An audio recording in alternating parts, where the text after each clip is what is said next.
Good morning, everyone. Thank you for joining us. My name is Sharon Bergman, and on behalf of the NYU Abu Dhabi Institute, I'm pleased to be welcoming you all here to 19 Washington Square North, NYU Abu Dhabi's home here in New York. For those of you who are new to NYU Abu Dhabi or to the Institute, I'd like to tell you just a little bit about what we do.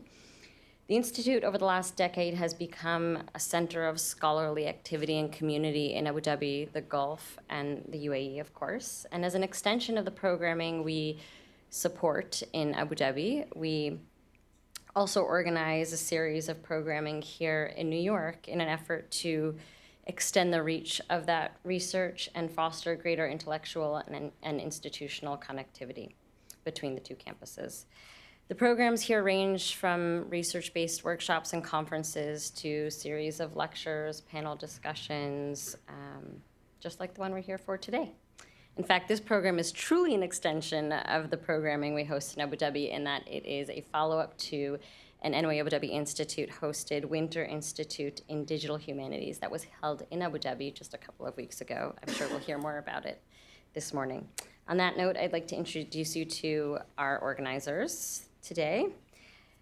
David Joseph Riesli is Associate Professor of Digital Humanities at NYU Abu Dhabi. A medievalist by training, he publishes in literary studies, open scholarship, as well as digital and spatial humanities. He has led digital projects on open corpora, the spatial dimension of literary and linguistic culture and urban cityscapes in the Middle East. He is beginning a project on using deep learning for studying medieval manuscript elimination. Professor Riesli co-founded the Digital Humanities Institute Beirut in 2015 and the NYU Abu Dhabi Winter Institute in Digital Humanities in 2020. Beth Russell is the head of the Center for Digital Scholarship and Associate Academic Librarian for the Humanities at NYU Abu Dhabi. In this role, she works extensively with faculty research projects and programs in digital humanities and other technologically engaged work, including ACASA, Center for Photography at NYUAD, and Arabic Collections Online.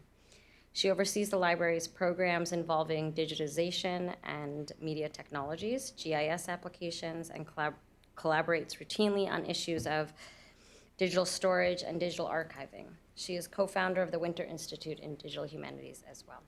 So without further ado, I'll turn it over to you, Professor Riesli and Ms. Russell. Thank you so much for organizing today. Good morning. It's really great to see so many people I know I've seen on the other side of the world, right? Or on the other side of the city just yesterday, right? It's really great to have everybody here today. Just to give you a little bit of a background about why we chose this week to actually have this event, is that for those of you who are not familiar with the digital humanities community, in New York right now, there's a whole week-long set of events that are taking place. And you can simply Google NYCDH week, right? And you can find the schedule for that. So we had a kickoff event yesterday. There are hands-on learning experiences taking place in many of campuses. And so when we decided to do this tie-in event, we really wanted it to be co-located with this week, right? So that we could bring a lot of what I think we're doing special in NYU Abu Dhabi and the way that that connects with New York to that week in this city right now. So the event that I was talking about, this Winter Institute in Digital Humanities, which took place from 19th to 22nd of January, includes some of the people who are in this room, actually, both panelists and participants in the audience. Really culminated, came about at the end of a significant amount of thinking, experimentation, attempts to do digital humanities research in Abu Dhabi, and also digital humanities research that was embedded in and very close to the undergraduate experience. We did a lot of work. It took us 2 years to put the whole thing together. But this is really the result of a partnership between my colleague Beth and myself. It's not the kind of thing that someone can do by themselves. I think we're going to hear that. That's whence the title Collaborations, right, in digital humanities research today. So I arrived at NYU Abu Dhabi in 2016. The Center for Digital Scholarship that Beth heads really only existed from 2014 onward.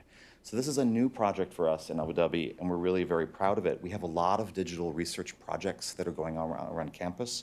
You heard a little bit about them, but on things like photography and sound and music, language, history, Gulf studies, mapping, all that. And so I think that one of the things that I hope you take away today is that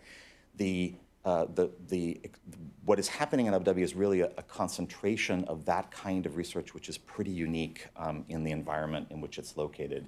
And so coming from that, there's a certain amount of responsibility and outreach and collaboration that I think we're interested in building. So I'm going to pass off and let Beth say a couple things. And then what we're going to do is we have 4 panelists, and we're going to allow the panelists to speak for about 7 minutes each. It's a very short, what we call sometimes in digital humanities, a lightning presentation, right? So we'll have some short presentations and then plenty of time after that to have interchange and discussion with you all.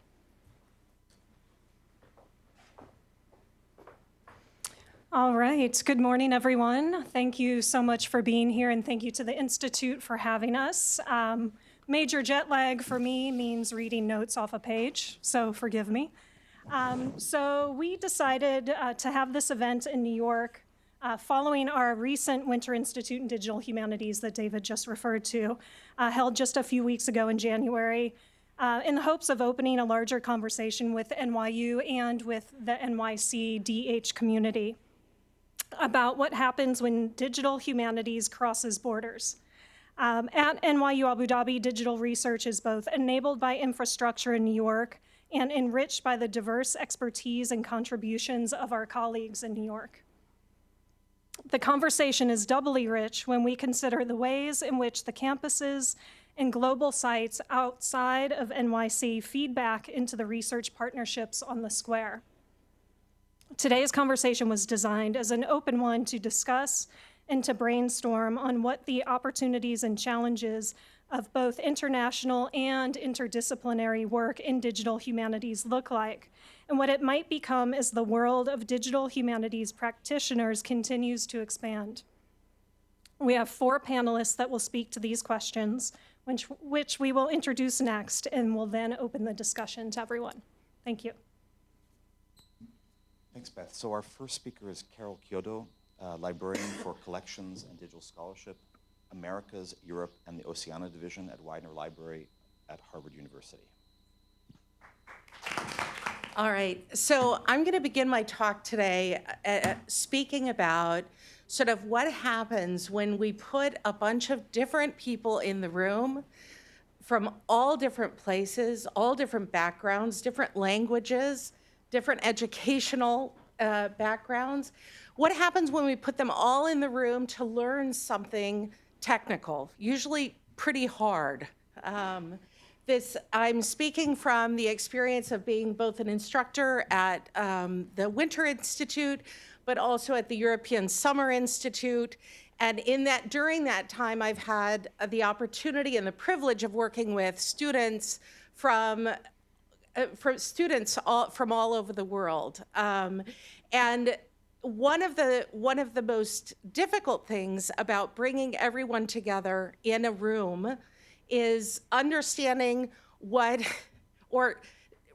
actually not just understanding, but leaving behind our assumptions. So we started doing this. I co-teach this course with a colleague from the University of Richmond in the ESU, and a colleague, Nick Wolf, here from NYU in Abu Dhabi. And the co-teaching, the collaboration is an important part in the instruction. But one of the first things I start off with is a bit of an icebreaker of sorts, and that is, what is your favorite emoji? Now, my colleague, Lauren, sustains that you can tell a lot about a person by which emoji they pick. I don't know whether that's true or not, but it's about sort of starting to create a common language for the course. It's starting to create a way of interacting within the classroom that is unique to that classroom. So this is going to change in different ways. In North America, we have a lot of ways that we can do this, a lot of ways that faculty do this. And sometimes it's establishing, for example, community guidelines. So we first started doing this with the idea that In North America, a lot of times you'll find yourself in the classroom and you'll be doing introductions and you'll talk about, for example, preferred pronouns, you'll talk about names, you'll talk about objectives, what students want to get out of the class. And when we first introduced this in an international context, we started thinking a little bit about how does this change? How does this sort of preliminary introduction to the class and to each other, how does this change? And we started doing these community guidelines on the basis of the students' input. So I think if you go through and look at these, some of these are going to be fairly obvious. Some of them are going to be sort of surprising. I think awareness that English is not everyone's first language is probably one of the biggest challenges, particularly when there's a course with native speakers of English. So the challenge of acknowledging one's position as a native speaker and stepping back from that is sometimes very difficult. Another thing that I think is interesting is the ways that the culturally inflected ways that we assign turn taking, for example, is another interesting thing. Going to digital humanities in particular, we also have this mantra that you drive your own machine. And this is a difficult one for many because many are accustomed to saying, oh, let me just go in and fix that for you. These are the community guidelines from 2018. What I'm going to point out here that I think is interesting is that there are some things that perhaps in an American context we would look at as being obvious. That is, that participation is encouraged, right? We actually often grade on the basis of participation. In an international context, that is not the case. There are culturally conditioned circumstances for which students aren't necessarily going to be willing to participate. Another interesting thing is the presence of lateral learning, understanding that a student can actually ask a neighbor for help. Many students have been educated in systems that look at that are very much the sage on the stage model, and understanding that that's actually not the context that they're coming into, that they can actually learn from their classmates is another interesting aspect. Experimentation also, there are many that are coming in, and this is true for a very wide range of students, that there's a fear of failing or doing it wrong, and understanding that we learn more from our mistakes than we do from getting it right the first time. Finally, this winter, it was so warm, it felt like summer, I know. Oh, anyway. Forgive me, I've heard summer is an entirely different thing over there, but one of the interesting aspects of the course this winter, and I think we have a couple maybe of students from that course, is and just to back up a second, when we think about the composition of these courses, we are looking at faculty members, we are looking at librarians, we're looking at information professionals, engineers. We have a very wide undergraduates, graduate students. We have a very wide range of sort of professional identities coming into these classes. And so it's very important to understand that everyone's coming from a different place. This first one about assumptions about physical or technical ability, and that we are not all on the same page. It's interesting, one of the other classroom community guidelines was, we need to be on the same page, whereas this group was very keen on emphasizing a comfort level with differences. I think that the one thing that I would like to also point out is that for many people coming who are unaccustomed to being in a classroom or learning, and this is true particularly for faculty members, it is hard to just relax and be a learner. it's hard to take a step back and just try and figure things out. And I think that this is also one of these, this particular context is a wonderful way to do so. So just to go back, I think that one of while the emojis may tell us something about a person, I think that it's really, for us, it's more of an icebreaker, and the community guidelines that we establish with our class and our students are far more important to kind of leveling the learning experience for everyone so that we can move forward as a dynamic group of learners and not just people, experts imposing knowledge on others. Thanks.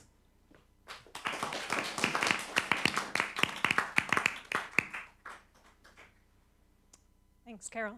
Okay, next we have Kimon Keramidas. He's the Clinical Associate Professor of Experimental Humanities and Social Engagement at NYU. He's also the co-director of the Digital Humanities Research Center at ITMO University. So, how do we do this? There we go.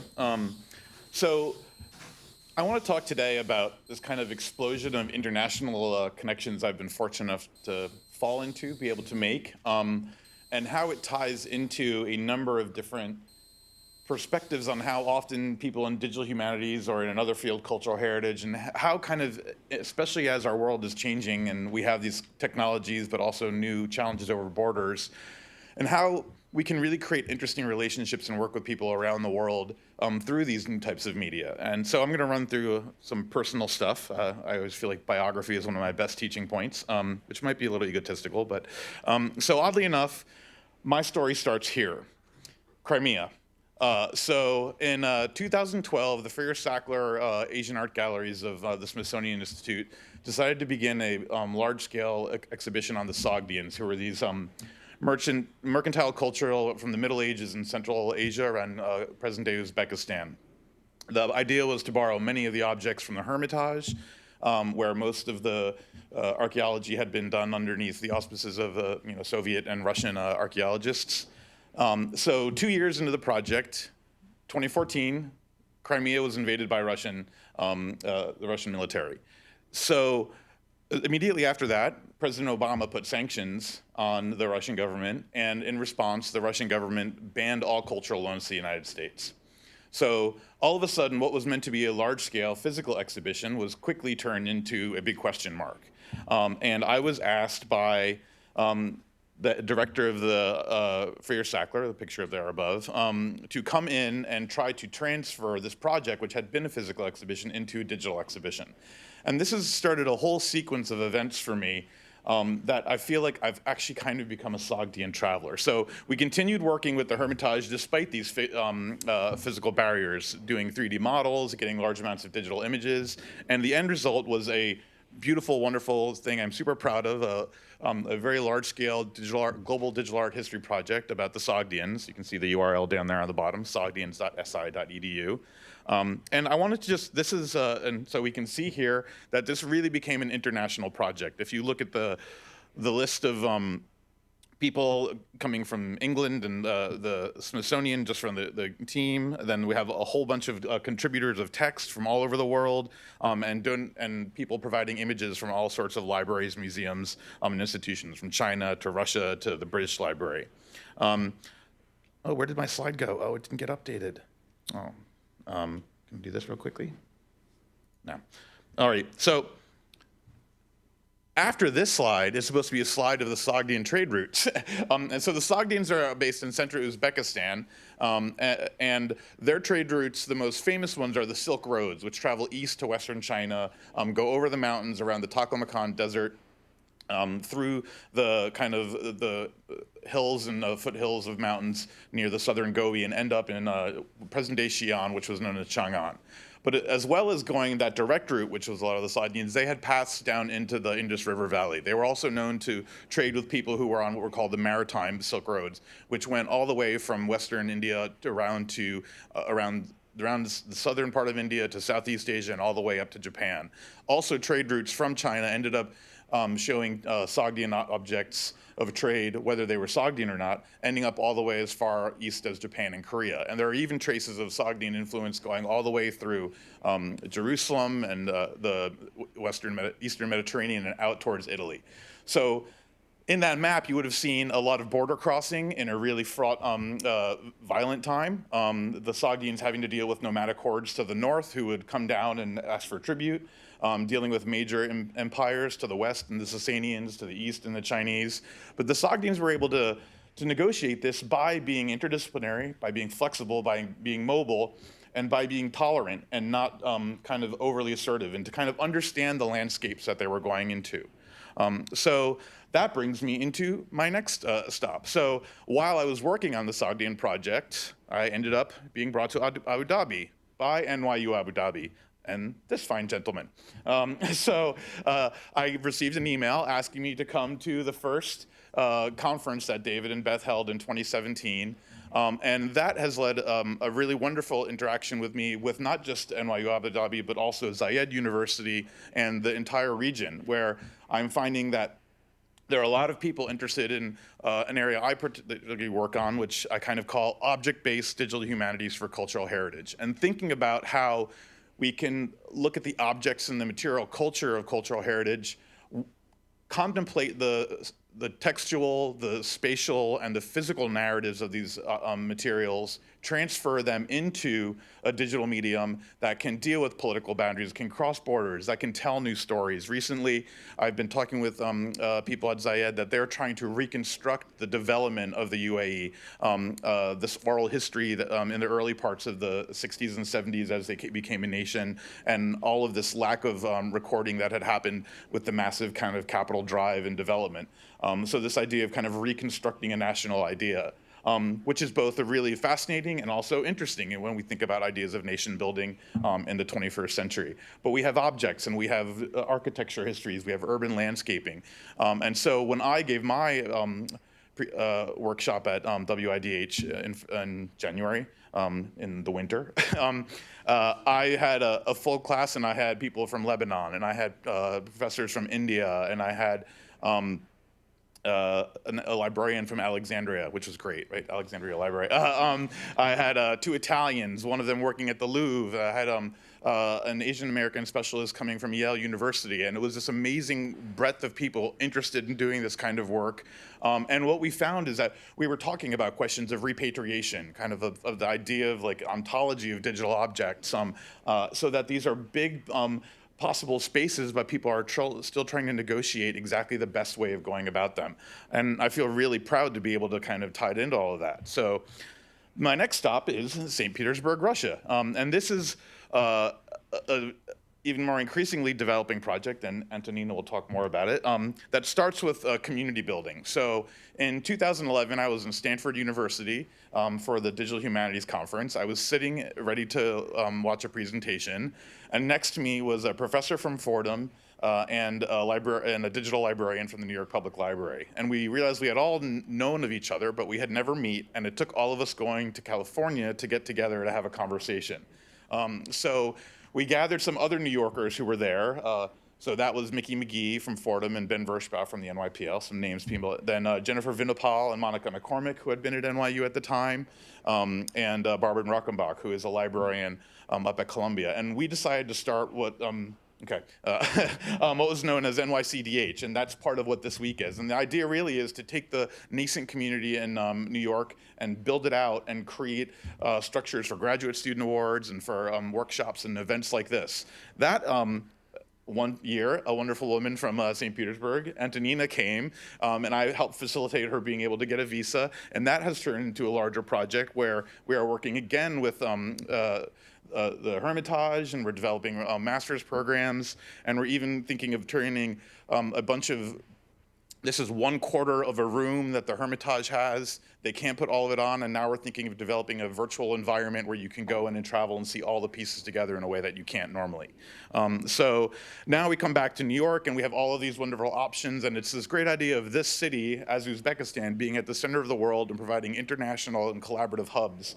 And that a lot of this has just been me finding relationships and going out of my way to manifest them in a time when we also still remain quite insular, I believe, in the academy, and that these opportunities in the digital medium and these kind of connections of community and digital humanities make it possible.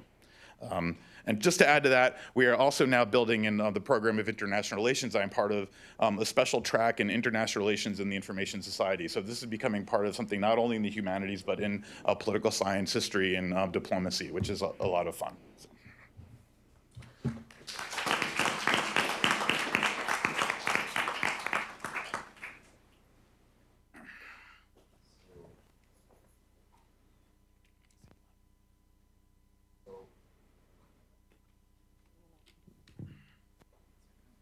So our next speaker is Antonina Puchkovskaya.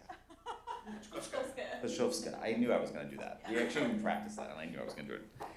Associate Professor and Director of Digital Humanities Research Center and Head of MSc Data, Culture, and Visualization at ITMO University in St. Petersburg, Russia. Yeah, good morning, everyone. And I'd like to start with thanking Kimon and David and Beth for inviting me and making this happen, because my story with GH started like 2 years ago, because I have a background in philosophy and cultural studies. I never thought that I would do something like that. And 2 years ago, as Kimon mentioned, I applied for giving a workshop, and the workshop was actually about turning your humanities course into a digital one. And so I got accepted. That was a real surprise.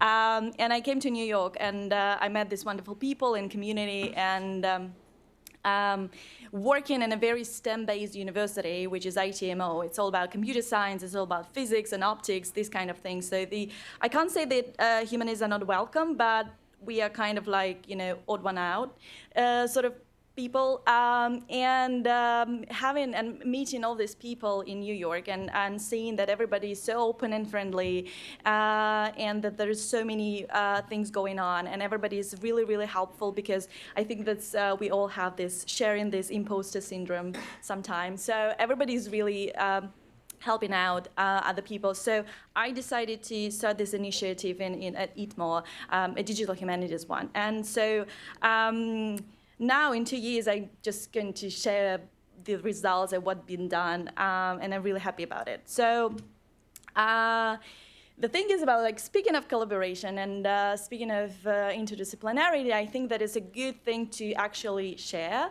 And I really like to talk about this St. Petersburg DH Week, and it's kind of like this. It was an inspiration. I can't say that we steal the idea, but it was an inspiration. So we started this thing. So and Kimon, he participated in because the last year was Digital Humanities Days, and now it's the whole week. So we kind of developing and growing up. And it was just you see the date. So it was just before this New York CDH week. So. And we had one panel, and we had 12 workshops and 16 speakers, so which is a great result for us. And the panel, one of the keynote, his name is Ivan Yemshikov, and he's a great guy. He works at Max Planck Institute, and he's doing this thing about AI, and he's also working on this EBI lingua, and so he was really great, and he's still has these connections with Russia, so he's doing lots of research within the Slavic studies. So what we talked about during the panel session was also interdisciplinarity. So because I think that it's a big issue, and I think that, as Carol mentioned, that it's all about bringing these people together and start talking, because we all have these different methodologies and approaches and language, even within its and it's a big issue with the English-speaking environment, because it's really a big one. But even within the same language, like we all speak Russian in Russia, it's really hard to find this, where we can start with, because everybody's like, so busy doing their own research and projects. So we started talking about that because I think that it's all about the people. It's all about like actually even face-to-face communication. And I like Skype. I like Zoom even better. But it's still about like building up this community and then continue over Skype and all these digital technologies. So we talked about this arts and sciences, and we're thinking about building up the whole faculty on arts and sciences, because now it's like random centers, like digital humanities, arts and science, this kind of thing. So yeah, there were lots of people, and as Kimon mentioned, we started this year, we started the master program, which is Master in Science, but anyway, on data culture and visualization, and it has 2 tracks, so our students they do not have this elective system, that the master program thing is different from American and Western, but they can choose the track. So we have these 2 tracks, one in digital humanities, one like within the digitized resources, and the other one in more like cultural analytics things, when the students are exploring born digital resources. So these are the students, and they've been a great help to me, because there were like 10 of them in an organizing committee. Otherwise it wouldn't have happened, because I'm not that great and like doing this amount of work. So we have lots of workshops and lectures, and you can see on the slide the topics, and I'm really happy about it, because last year was only like 3 great workshops, and then we just started to build the community. So yeah, you see that there were lots of people involved, and as we have this inner joke, you probably don't know that you're doing digital humanities. So our kind of like the mission to introduce people to what are digital humanities, what is the methodology, what are the tools that you can use. So the people start thinking that probably they can be a part of this thing. So we have 7 spaces. So the problem is that there are not so many institutions in St. Petersburg. In Russia they are, but not in St. Petersburg. They are having like centers or initiative within digital humanities or interdisciplinarity. So we asked different, I don't know, like the bars, some cultural institutions to help us to accommodate the workshops, and it was really great because it was really diverse. It was really across the city. So what was the initial idea of digital humanities in, in New York? So I really wanted to implement these kind of things so people can move around the city, actually. So these are some statistics. I'm not really want to talk a lot about that, but just you see the numbers. So they've been a lot. So, and we have our Digital Humanities Center website, and we're working on the putting more information on the English language version of it, but there's been a lot anyway. And so you can also read about our master program, and Kimon has mentioned that he's coming back in St. Petersburg this spring, and he's going to teach the class on GIS and geospatial humanities to our students, and we're all looking forward to it. And it's really about, talking, and it's really about collaborating across the borders, because I mean, being a Russian citizen, I don't really think that the borders exist anymore. So it's all about, that in our heads, and some prejudices and some stereotypes. And I really like this. The digital humanities community, it's not really about that. So it's really about being open, being friendly, being very helpful, and all the questions I asked, that they've been addressed, and it's a really great help. And I think that in 2 years we really kind of like succeeded, and we've done a lot. So just again, I started with the thanking, and I would like to end up with thanking again. So for helping me out, figure out that it could be the case in St. Petersburg in my institution. Yeah, thank you. These are my students. Yeah, thank you.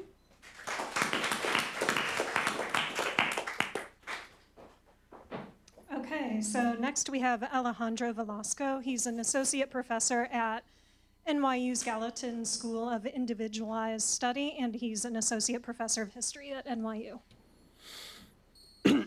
Thank you, and thanks for the invitation. I appreciate it. So as you just mentioned, I'm an historian. Mostly I'm an historian of modern Latin America and urban social movements in particular, which means that a lot of the work that I do puts me in in touch with art on walls, political art in particular. We're talking about graffiti, street art, other kinds of expressions. And so one of the questions that I've long asked myself, although it's not a central part of my research agenda, is what does the art and writing on a city's walls tell us about its history, culture, and politics? And of course, in New York City, we have a long history of artistic expression on walls, which had a moment in the 60s and 70s and 80s before it was whitewashed in the 1990s, and it has now resurged, incorporating some of those original aesthetics, but lacking a lot of the political charge, right? And so one of the questions was, well, how does this trajectory in the case of New York map onto, as you'll see literally and figuratively, cases that I've encountered in Latin America? So to ask this question in a more systematic way and then incorporate it into a curricular approach, my colleague Florencia Malbran and I developed this course called Art and Politics in the City, which looks at both New York City and Buenos Aires for reasons that I'll mention in a moment, to use GIS software in order to ask questions about the central question that I just posed, and exploring particular neighborhoods in both cities to see how the art in the cities, each city's walls, tell us similar or different things about the context in which they are created. And I really appreciate the point that David made at the outset about collaborations, and I'm also delighted to hear how much collaborative work has happened here.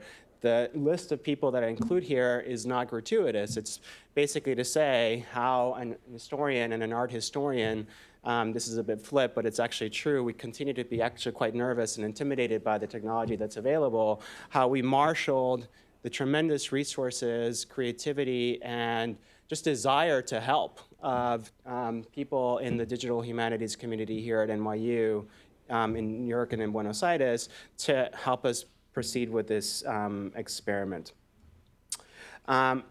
The course has been running now for 5 semesters, not consecutively. We first started in the spring and the fall of 2015. We ran it again in the spring of 2016. We then took a pause of a couple of years to really think about what had worked, what had not worked, and then to reconceptualize and tool the course. And that's what we're doing now. So we had another session last semester, and we're doing one this semester.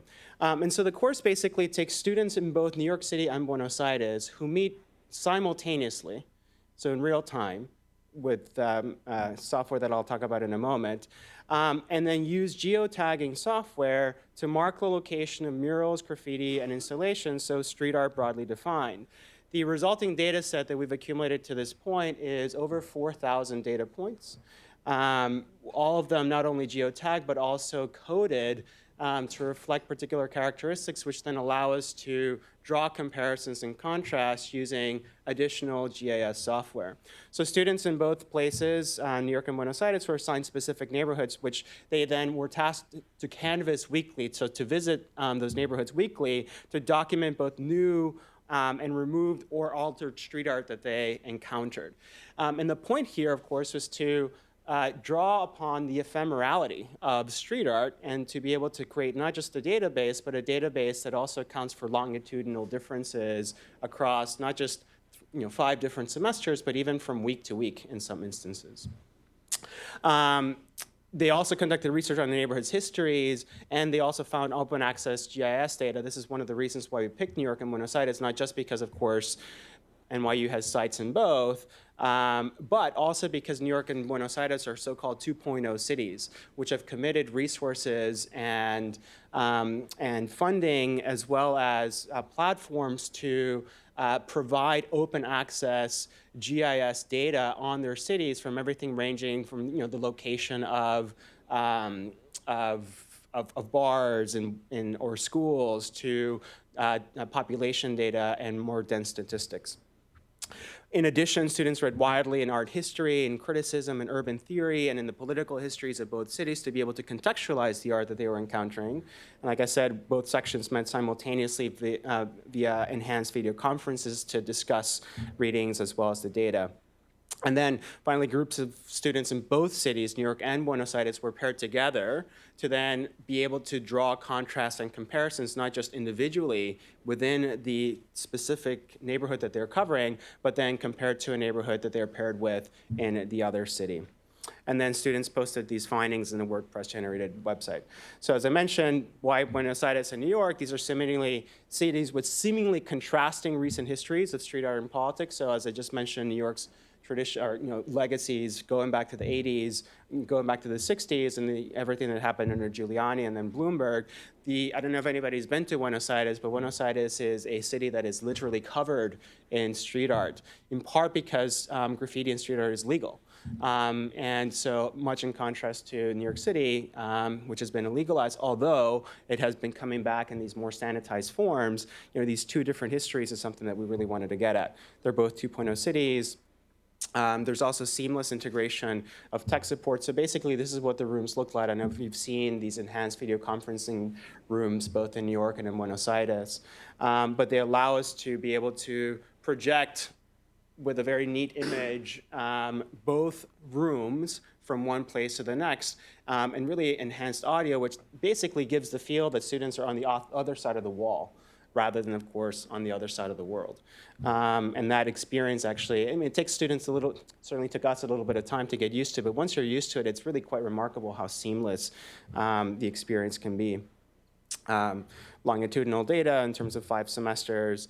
There's also specific events that we've now been able to track. So there's been presidential elections in Buenos Aires, in Argentina, in both during the course of this, the experiment of the course, which has been fascinating to see how, in the case of Argentina, street art really reflects the political tensions of those elections. And so now that's all canvassed. Of course, in the case of New York City, we also started with the election of Bill de Blasio, which introduced all sorts of tensions with the police, precisely having to do with questions of broken windows policing, one of which had a central sort of tenet being the elimination of graffiti. Why specific neighborhoods? Feasibility, also comparability, and they're also census bounded, especially in New York City. So that allows us to be able to draw upon population data, but also, for instance, electoral returns at the granular level to be able to then compare is there any kind of correlation that can be drawn between a neighborhood voting in a particular way, or even a street voting in a particular way, and the kind of street art that's manifested in that space.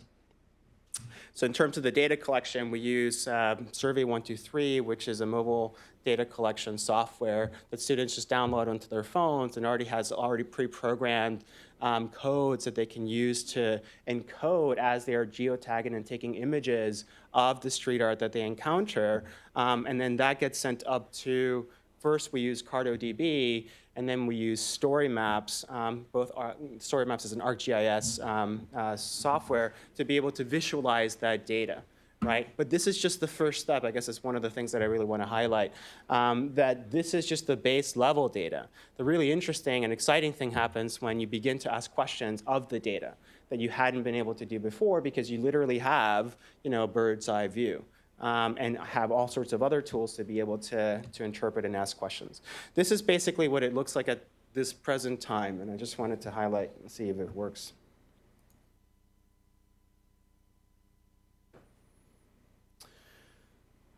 So each one of these is a data. Okay, that's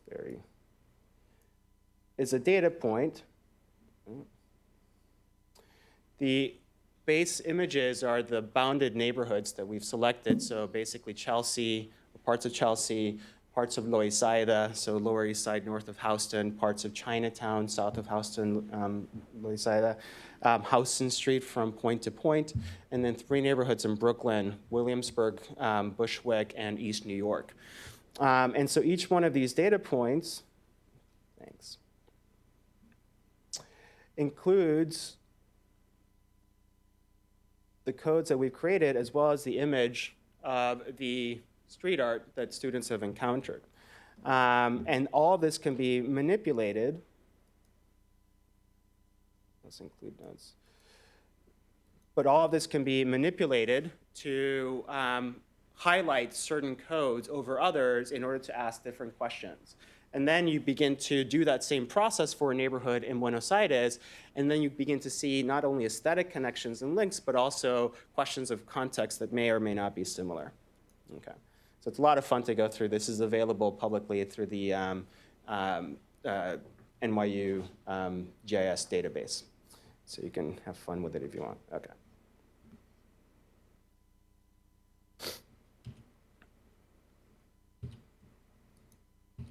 Okay, so some of the challenges that we've encountered.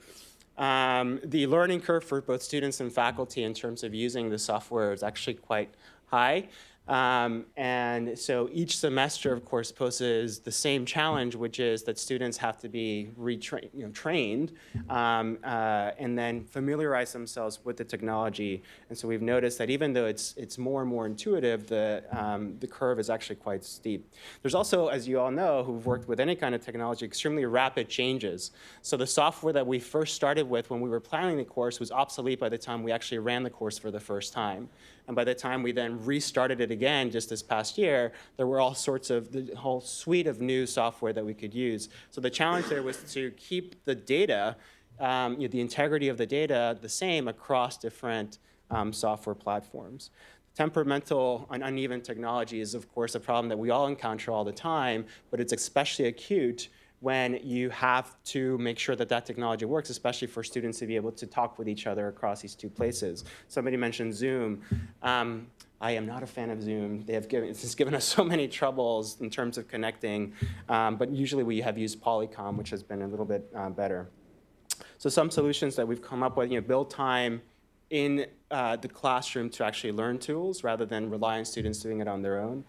We incorporate tech elements incrementally, one by one, rather than all at the same time. I should mention that all this is trial and error. The first semester was challenging, but we learned over the course of the various semesters to do this.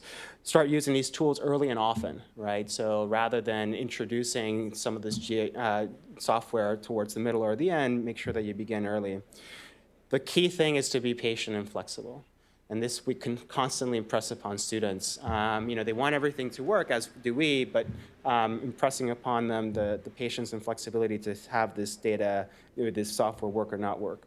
And then I think Carol mentioned this earlier, communicate to students that you too are learning, especially if you are not, as we are not, experts in these digital tools. And that actually creates this tremendous degree of evenness that then allows all of us to really enjoy the experience in ways that we otherwise wouldn't. And finally, solicit funding for dedicated tech assistance if possible. The amount of work that is required is intense. And along with all the curricular challenges, actually being able to manage, for instance, the website is something that we just don't have time or resources for. Thank you so much.